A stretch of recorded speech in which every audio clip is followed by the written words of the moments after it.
Dragon Boat Team.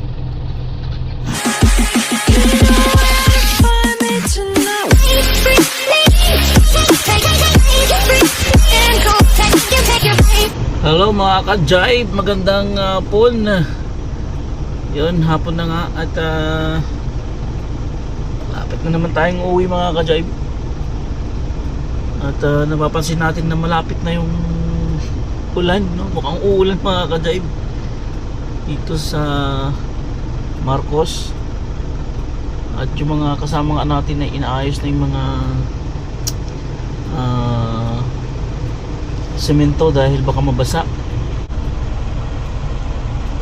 Ayan, no, mga kasama natin dyan, ayos nila yung takip ng semento.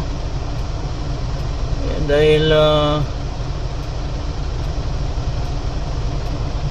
mukhang uulan na mga ka-jive at bumabagsak na nga yung ulan dun, no, sa may parte ng malapit sa bundok at palapit na nga dito. Ayan. Ayan, at sinasamsam na rin niya yung mga hiningi niyang mga sako, yung isang kasama natin.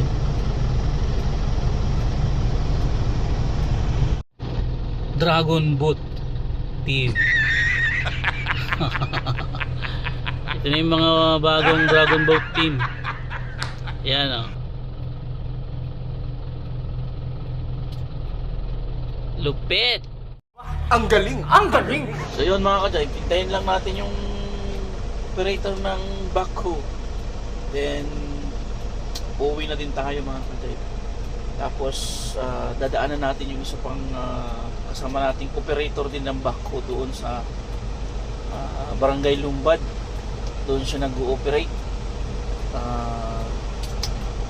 Gumagawa sila ng flood control doon.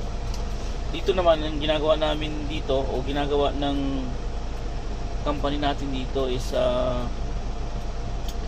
kalsada mga ka-jive, yung kanilang barangay road.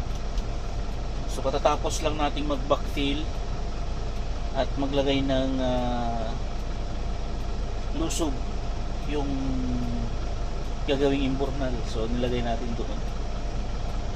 At yan nga yung kasama din natin katapos niya rin magbuhos doon sa Lumbad, doon sa ginagawang flood control, yung ginagawang dike doon. Ayan, so tayin lang natin yung kasama natin din. Uwi na tayo mga ka-jive. Yan, at gagarahin na yung kasama natin mga ka-jive. Yung ating kasama dito kanina umalis na rin, nagpark na rin doon sa kanyang parkingan. Ayan, at ayun, okay na rin yung simento natin na takpan na nila. Ayan, no, kasi pag nabasa yan mga ka-jive, titigas.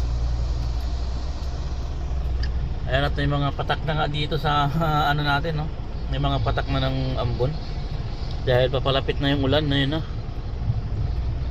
Ayun, no.